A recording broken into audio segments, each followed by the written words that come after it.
डिम मारी फेस पखिरिम शादी बाद लगा तारू हे जान तू अपनी सेवा करे से दिया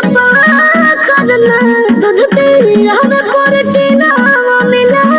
करना तबे भइल बा कमरिया मोर चा करना तबे भइल बा कमरिया मोर चा करना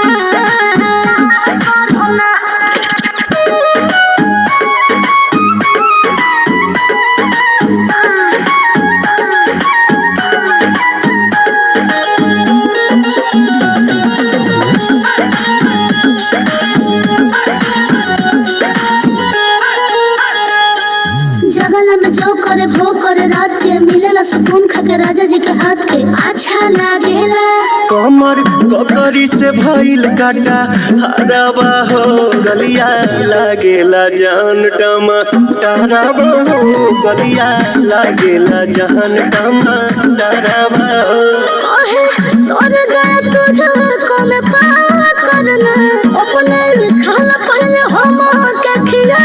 करना तबे भइल बा कमरिया मोर चा करना तबे भइल बा कमरिया मोर चा करना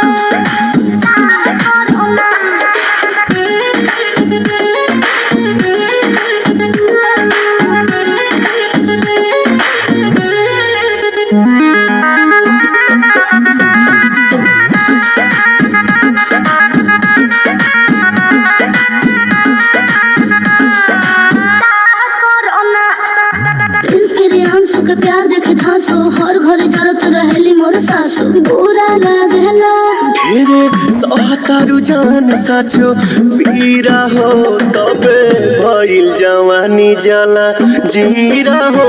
ओहार भइल जवानी जला जीरा हो लाज लागे तो के